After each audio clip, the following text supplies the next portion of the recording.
ব্রাহ্মণবাড়িয়ার তিতাস নদীর পাড়ে তখনও কুয়াশার আস্তরণ। ঘুম চোখে একজন মাঝবয়সী কৃষক নেমেছেন জমিতে। পানির হাহাকার তার চোখে মুখে স্পষ্ট।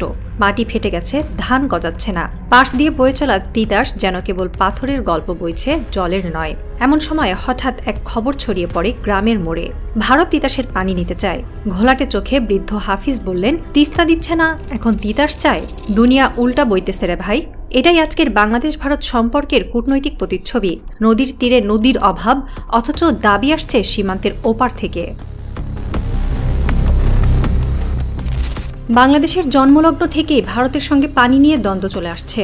গঙ্গা, তিস্তা, ধরলা নাম বদলালেও গল্পটা বদলায়নি। ১৯৭৫ সালে ভারতের ফারাক্কা ব্যারেজ চালু হওয়ার পর থেকেই শুরু হয় দক্ষিণ পশ্চিম বাংলাদেশের পানি সংকট। আর সেই সংকটকে রাজনৈতিক রূপ দেয় ১৯৯৬ সালের গঙ্গা পানি চুক্তি। চুক্তি হয়েছিল কিন্তু সমাধান হয়নি।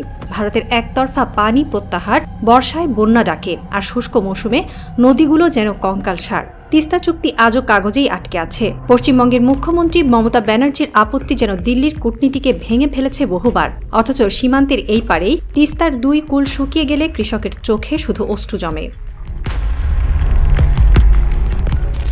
এবার ভারতের চোখ পড়েছে ব্রাহ্মণবাড়িয়ার তিতাস নদীর দিকে। ত্রিপুরা রাজ্যের রাজধানী আগরতলায় বিশুদ্ধ পানির অভাব, নলকূপের পানিতে আয়রনের মাত্রা, ভূগর্ভস্থ স্তর নিচে নামা। এই সংকট মেটাতে তারা চায় তিতাসের পানি। মুখ্যমন্ত্রী মানিক সাহা নিজেই ঘোষণা দিয়েছেন, ৫১টি ওয়ার্ডে পানি সরবরাহের লক্ষ্যে তিতাসকে বিবেচনা করা হচ্ছে। প্রকল্পের বাজেট ৫৩০ কোটি রুপি।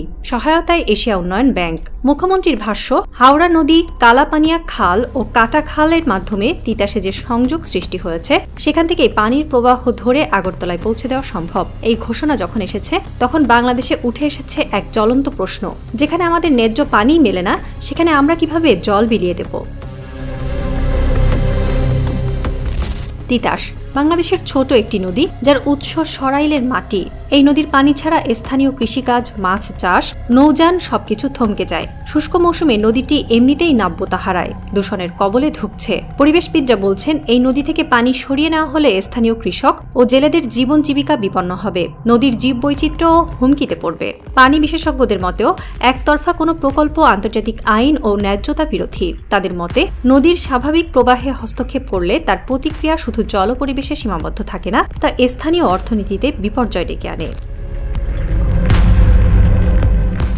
ত্রিপুরা সরকারের যুক্তি, তাদের পানির সংকট বাস্তব। শহরের মানুষেরা দূষিত পানি পান করছে। এই সংকট থেকে মুক্তি পেতে হলে তিতাসের পানি চাই। কিন্তু ভারত কি সেই একই যুক্তি মেনে বাংলাদেশের সংকট বুঝতে পেরেছে কখনো?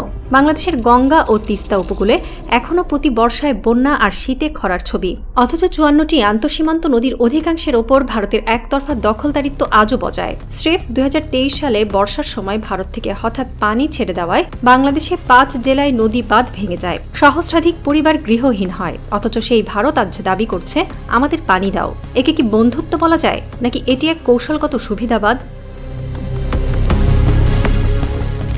এই মুহূর্তে বাংলাদেশ সরকার সরাসরি কোনো প্রতিক্রিয়া দেয়নি। তবে পররাষ্ট্র মন্ত্রণালয়ের এক কর্মকর্তা বলেছেন, এটি এখনও আনুষ্ঠানিক প্রস্তাব নয়। এমন কিছু এলে আমরা তা যথাযথভাবে পর্যালোচনা করব। কিন্তু বিশ্লেষকরা বলছেন, এরকম টেস্টিং বেলুন অনেক সময় বড় পরিকল্পনার পূর্বাভাস। বিশেষ করে যখন ভারত তার কৌশলগত অঞ্চল হিসেবে উত্তর পূর্বকে গড়ে তুলছে, তখন বাংলাদেশ থেকে পরিকাঠামোগত সুবিধা পাওয়ার চেষ্টা নতুন কিছু নয়। অবশ্যই বাংলাদেশের কূটনীতি এখন আর আগের মতো নিরুত্তাপ নয়। বিশেষ করে নতুন সরকার ক্ষমতায় আসার পর থেকে কূটনৈতিক সিদ্ধান্তে জাতীয় স্বার্থকে অগ্রাধিকার দেওয়ার প্রবণতা দেখা যাচ্ছে। রাতের মধ্যভাগে ব্রাহ্মণবাড়িয়ার একটি মসজিদের পাশে বসে কৃষক হাফিজ চুপচাপ শুনছিলেন রেডিও। সংবাদ পাঠক বলছেন, ভারতের পানি প্রকল্প নিয়ে বাংলাদেশ ভাবছে।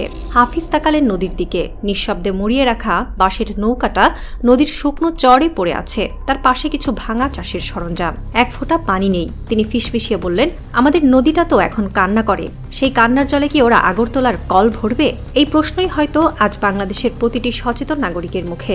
দূরদৃষ্টি ছাড়া বন্ধুত্ব নয়, ন্যায্যতা ছাড়া সমঝোতা নয়। প্রশ্ন একটাই, যেখানে আমরা ন্যায্য পাওনা থেকে বঞ্চিত, সেখানে কি অন্যের চাহিদা পূরণ করব, নাকি তিতাসের স্বার্থে, দেশের স্বার্থেই আমরা বলবো, বন্ধুত্ব হোক, তবে সমতার ভিত্তিতে?